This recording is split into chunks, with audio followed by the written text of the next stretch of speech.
This is fascinating because you know that there isn't an ownership group in all of sport that is more fastidious about the advancement of their brand. Stephen Jones and Jerry Jones, Michael, they go on local radio just to control the narrative in Dallas. Take a look at what the Dallas Cowboys have tweeted, and this is from their official account. We've completely gone through it to make sure it's official.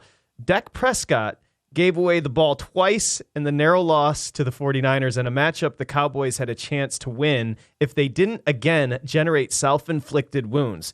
That is the Dallas Cowboys official Twitter account tweeting that. I've never seen anything like that in my life, and there's another one, but I want you to react to an official account saying that. That's wild, isn't it? Yeah, I mean, I can't imagine Jerry or Steven would want that out there, nor do I think they read every tweet before it goes out. So, yeah, I mean, that's not the messaging we want. I mean, obviously, that's true. I mean, it is true, yes. But that's not what we want. You know, I mean, we want transparency, but not like that. Like, we don't want that. Like, you know, so... It is true, but how about this one? Maybe it's true as well, and we've talked about Mike McCarthy's job status. Well, here's what the Dallas Cowboys think about Mike McCarthy.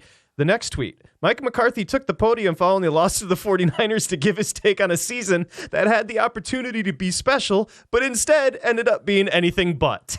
I think they've been hacked. I mean, I think you got to think they've been hacked. Well, I mean, who would put that out? Like, who thinks that's a good idea? They're clowning Dak and McCarthy, literally straight up clowning them on their official Twitter account. Like, the Joneses know what's happening here. I mean, did Stephen A. get into their Twitter account today? I mean, seriously. I mean, look, it's true. I'm not going to lie it's not true. It was a season that, you know, I don't think people recognized how talented. And as I said yesterday, they were in the top 12 in 14 categories. San Francisco was 15. I've had people in the league tell me that whoever won that game was going to go to the Super Bowl. Coaches in the league tell me that. I think coaches in the league, and one coach plays Philly twice, told me that.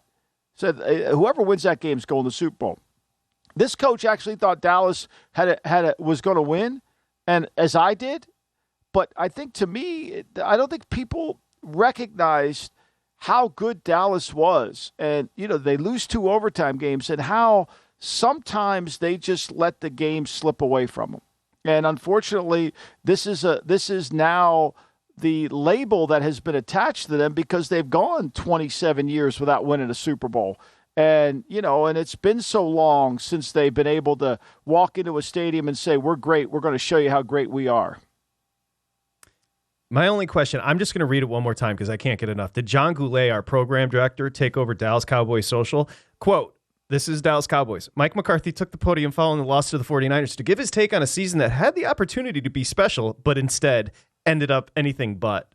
Anything but. I mean, like, they're trolling. They're trolling their own head coach. That is weird. Yeah, I mean, I don't know who hacked their account, but I mean, it is kind of interesting. But look, I think, to me, you know, when going into the game, I didn't like their game plan initially. They start slow. They get a 3 and out. They had a chance to get back. I didn't like their game plan against San Francisco. I didn't think they really understood San Francisco. I think they thought that they were a cover 3 team and try to attack them like a cover 3 team when you've got to understand how they think and operate outside of just playing cover 3. So, again, the joystick, I didn't think that was a good plan to start the game, you know, and then I didn't think they adjusted when they lost Pollard. And I think that the game really came down to, you know, what do I say all the time? You truly value the coach when he makes the right call at the right time, right? Kyle on that last drive, when they had a score, made a lot of good calls on that last drive, right? When he had to keep the ball away from him, made some really good calls on that last drive. But with 3:08 to go in the game, and you go out there and you don't really put together 4 really good calls, you know? You don't get out there and get the ball moving and knowing that we're not going to punt it ever again. I mean, I sat on my couch and said, we're not punting. And the reason I said that is, like I've explained in the last hour, they have the best inside 20 punter in the league. He's a weapon. And so when we went out there at 3:08 to go, we had to lay it all out there. We had to go all in. We couldn't punt, not because we had 3 timeouts, because of who they had. And so to me, that's what's missing in Dallas is a strategist. Like somebody should have said to Mike, hey, Mike, we can't punt here before the drive starts. I'm not saying on 3rd and 10. I'm saying before the drive starts, just so you know, we can't punt. We can't punt. We got to get we got to get yards. We got to get yards on first down. We got to get some way because we can't punt because we're going to have no timeouts and have the ball inside the 5, and we're never going to be able to move it. The Cowboys were catching 3 in the first half. So follow me here because I had the Cowboys +3 first half. That end of the first half where, again, you go to the break, the 49ers up 9-3. But remember, the 49ers kicked that field goal to go up 9-3 with a second to go. I thought Shanahan was a little bit lapse in the way he handled the end of the game. And also the killer was the Prescott pick combined with the Pollard injury right there at the end of the first half. That was all just horrible. Yeah, I mean, look, that happened on the play after Pollard got hurt. And so there's another situation that nobody will have a problem with, right? So Pollard gets hurt. They're forced to use their second timeout, right? You got 2nd and 2, 1:26 to go in the game. I want to run it there. I want the clock working for me. Yeah, I know I have a kicker that I don't trust. I get that. But I want to be able to control the clock, not have the clock control me.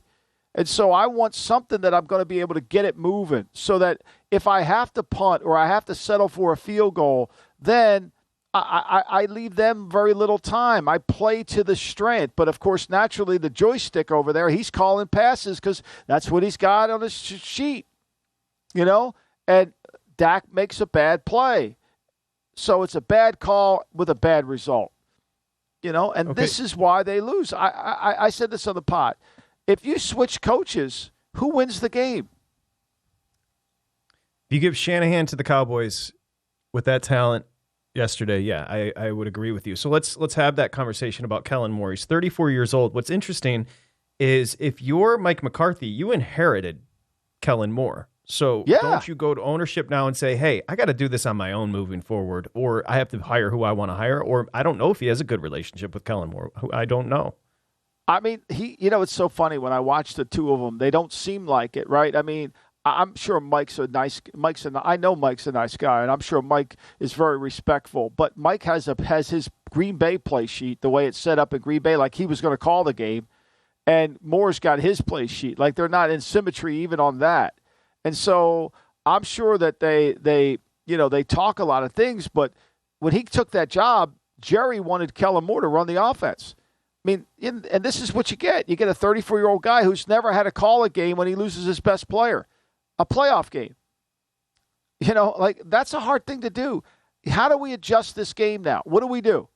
We lost Pollard. Okay, all right. We just lost Pollard. Let's think this through. How are we going to handle it? Do we need to play this guy more? Do we need to play Zeke more? I mean, we know Zeke can't do anything. Do we need to play Malik Davis more? Do we need to be more 12? I mean, what runs do we scratch off this list? What runs do we need to add to this list?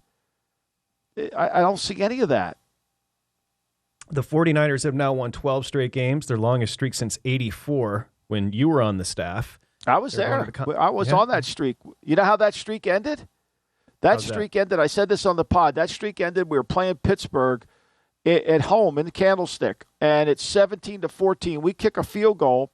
Ray Wersing makes the field goal. We're going to tie the game. Probably the game would have ended in a tie. There were no overtimes at that point in '84. We make the field goal. Alan Kennedy from Washington State, our swing tackle, got called for being too far in the backfield on the wing. So we moved it back 5 yards. We kicked it again. We missed. They won. Yikes. That's an unceremonious way to go out. Wow. Yeah. They okay, let's hear from Jones about the coaching situation quickly here. Jerry Jones. No, not at all. And their decision for our kicker was exonerated with his field goal in my mind, and I'm proud for him. But this is very sickening to not win tonight. Of course, he was asked about the future of Mike McCarthy and defiantly said, no, there are going to be no changes. Yeah. And he was already politicking for Maher, the kicker. Yeah, I mean, look, he said it worked. I would have gone with it. I didn't think it worked. They missed it. I mean, Jay Feely had on Twitter, I saw it, that, if you watch that first kick, he kicked like the middle of the football. He didn't even kick it low. I mean, that kick was nowhere near going towards the goalpost. I mean, give him credit. He made the second one. God bless him. It took some mental fortitude to do that, and I appreciated that. But I could have gone into the game with him. I don't know if it vindicated the decision or not. Maybe it did, but it would have made me nerved. I think it made their play calling nerve. Maybe that's why the joystick called the pass on 2nd and 2, because he wanted to make sure that he didn't have to settle for a field goal. I don't know.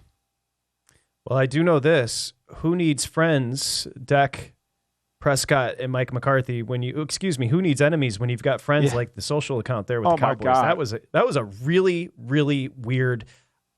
I think they got hacked. I think they got hacked, but what's interesting about the hacker, they got to scream they got hacked. I mean, how else can they say it? They got to scream, we got hacked. I agree with you, but what's interesting about the hacker is they actually wrote coherent, true statements. Hey, these two botched it. Hey, what are you going to do? On to next year. Go to VSiN.com/subscribe to become a VSiN Pro subscriber today.